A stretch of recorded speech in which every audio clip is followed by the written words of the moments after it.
Hello friends, welcome back to my channel. Today I'm gonna explain you another interesting tactic, that is fork, and also I'll give some puzzles at the end. So let's start.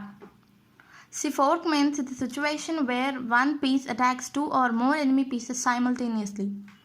And the curious thing about fork is that you can keep fork with any piece you want. See, if you consider this position, here it's white's turn to play, and we can see that white has a knight, two pawns, and black has a queen and a bishop. And if we keenly observe, we can see that black king and black queen are placed in the squares that are in L shape to this square, right? L shape. They are in L shape to this square, So if it's white's turn to play, so I could just recommend to place this knight here.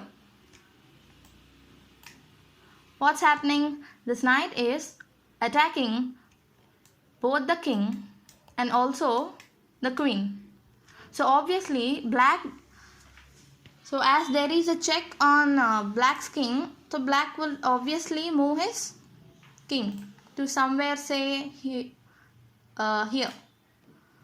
So in the immediate next move, the knight would capture this powerful piece like this, and there will be a material advantage for white. So white will be left with a minor piece and also two pawns. So this is how you need to keep fork with the help of knight. Let's see how to keep fork with bishop.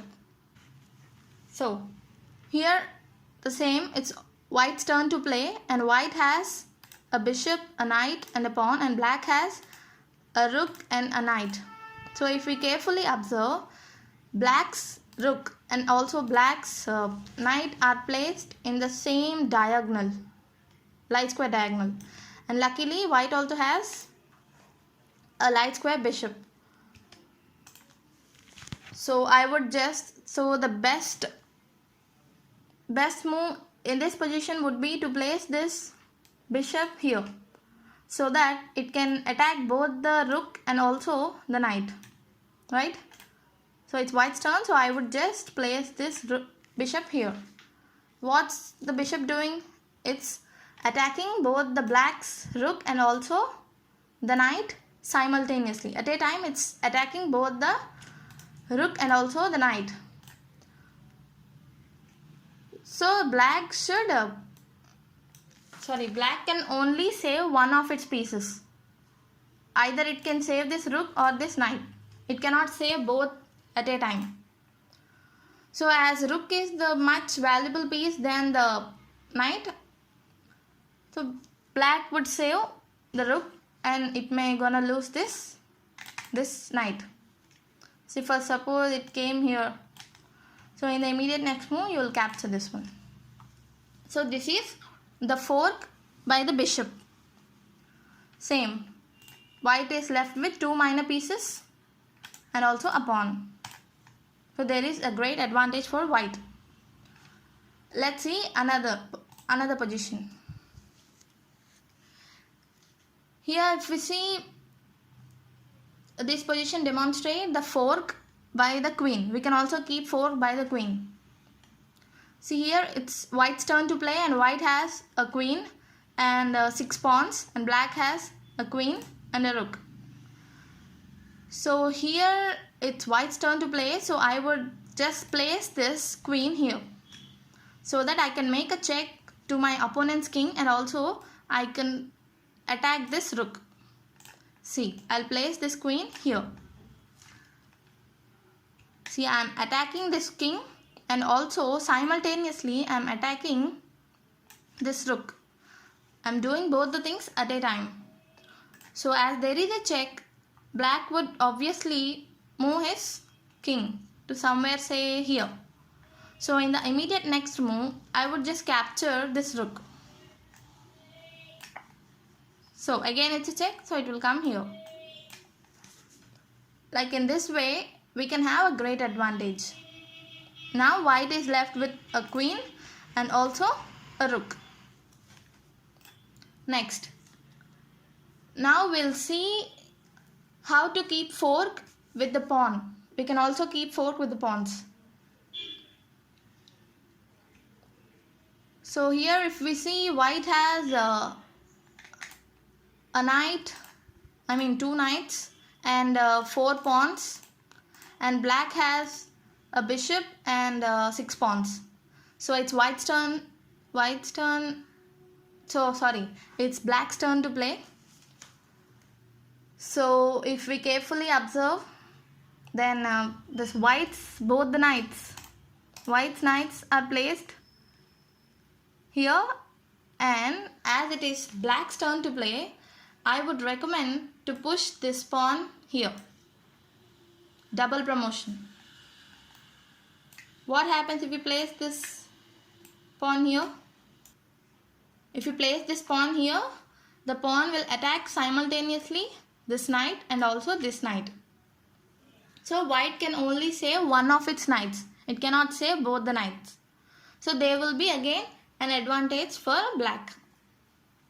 So this is how we can keep fork with the pawn. Next, now we'll see how to keep fork by using the king. So here it's white's turn to play, and white has a bishop, 2 pawns, and black has 2 pawns, bishop and a knight. So it's white's turn to play, so I would just recommend to place this king here so that we can attack both these pieces, both this bishop and the knight. So as black cannot defend both the pieces, it will lose either the bishop or the knight. It can save only one piece. Let's say it has saved his knight by keeping here. So we will just capture this bishop like this. So there will be again an advantage for white. So this is how you need to keep fork, guys. You can keep fork with any piece you want. You can keep with queen, rook, or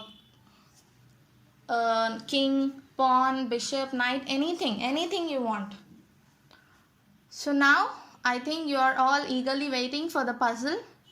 So without any delay, let's look at the puzzle.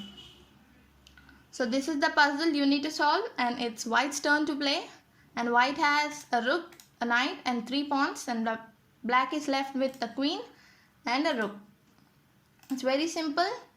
It's white's turn to play, and you need to play by fork. I won't say how to do that fork and to which pieces you need to keep the fork. Okay. It's very simple, guys. Don't neglect it. Please try it.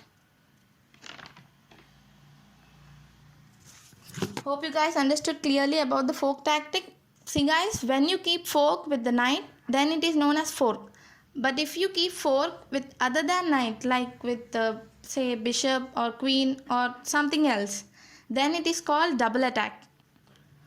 And my heartly request to you guys is that please share this video to everyone whom you know, because at some point it might help at least the one who is really in need of this. So this is it for today.